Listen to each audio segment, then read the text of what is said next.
Kini kita akan mengenal beberapa jenis skala termometer yang akan sering kita gunakan, yakni Celsius, Reaumur, Fahrenheit, dan juga Kelvin.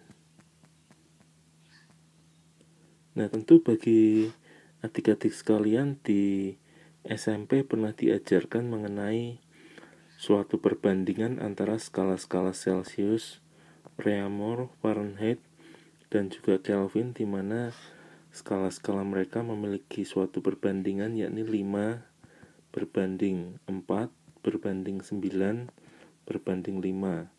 Nah, kemudian ada suatu rumus yang digunakan untuk mengubah dari satu skala ke skala yang lain. Misalkan dari Celsius ke Fahrenheit, di mana suhu di skala Celsius ini kita kalikan 9/5, lalu kita tambah 32 derajat.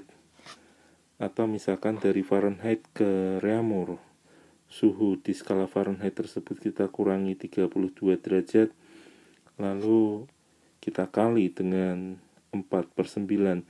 Nah, sebenarnya kita tidak perlu mengingat rumus-rumus tersebut, karena yang paling penting di sini adalah bagaimana kita mengerti perhitungan untuk suatu perubahan dari satu skala ke skala yang lainnya dilakukan. Nah, itu yang lebih penting. Jadi kita akan melihat kembali sebenarnya bagaimana mendapatkan angka-angka dari perbandingan skala-skala tadi. Nah, kita sudah belajar bahwa untuk mendapatkan suatu skala pada termometer kita memerlukan 2 titik standar, 2 keadaan standar, yakni es melebur dan air mendidih. Jadi ada 2 titik yang harus kita ketahui untuk masing-masing termometer.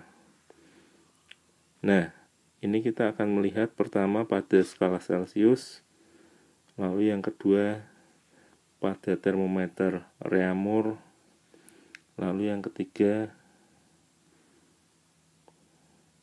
pada termometer Fahrenheit, dan yang keempat pada skala Kelvin. Nah, ini ada satu hal yang mungkin kita tidak sadari, bahwa untuk skala-skala Celsius, Reaumur, dan Fahrenheit kita biasanya menuliskan tanda derajat di sini, namun untuk skala Kelvin kita tidak menggunakan tanda derajat tersebut. Nah, hal ini sebenarnya tidak terlalu banyak dibicarakan di kelas, tapi ya kita sebaiknya memang ketika menuliskan Kelvin tidak perlu diberi tanda derajat. Nah, satu hal lagi, bahwa satuan internasional dari skala termometer tersebut memang sebenarnya adalah Kelvin. Jadi untuk skala-skala yang lain, Celsius, Reaumur, dan Fahrenheit, itu tidak secara umum dipakai di seluruh negara. Namun untuk suatu hal yang sifatnya ilmiah atau sains, maka Kelvin lah yang digunakan untuk satuan dari suhu. Nah, baik, kita akan kembali.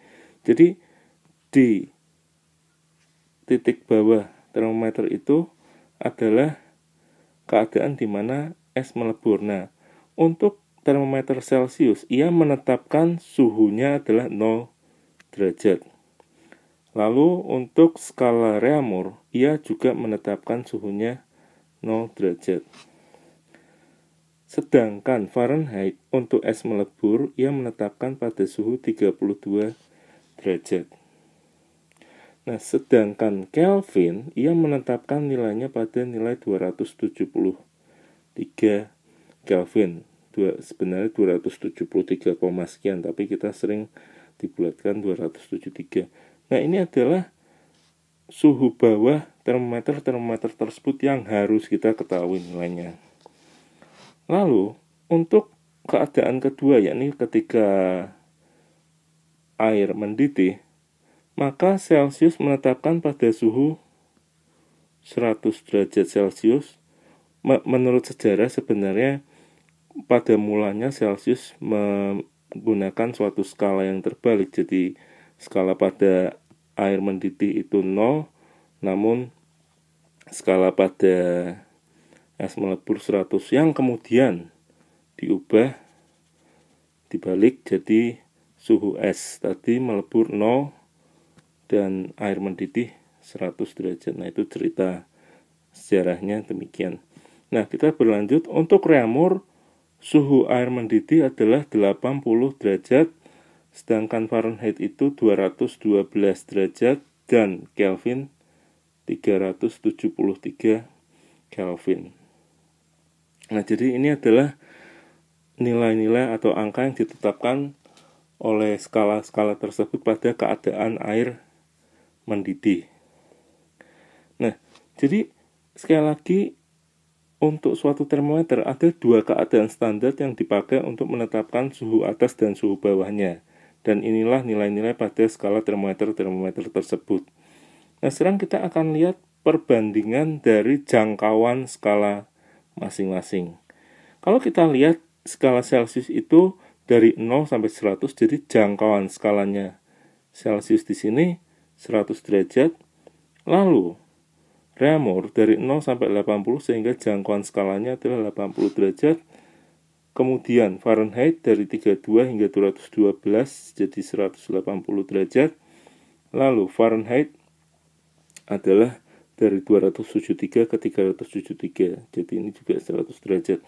Nah, sekarang kalau kita misalkan buat suatu perbandingan untuk angka-angka ini, jadi 100 banding 80 banding 180 banding 100, maka kita akan mendapati bahwa perbandingan atau rasio dari suatu skala pada termometer ini yakni 100 banding 80 banding 180 banding 100. Atau kalau kita bagi dengan suatu bilangan yang dapat membagi semuanya yakni 20, maka kita akan dapati perbandingannya yang tadi di bagian awal video ini yakni 5 banding 4 banding 9 banding 5. Jadi sebenarnya angka ini sekali lagi didapat dari perbandingan jangkauan skala-skala ini.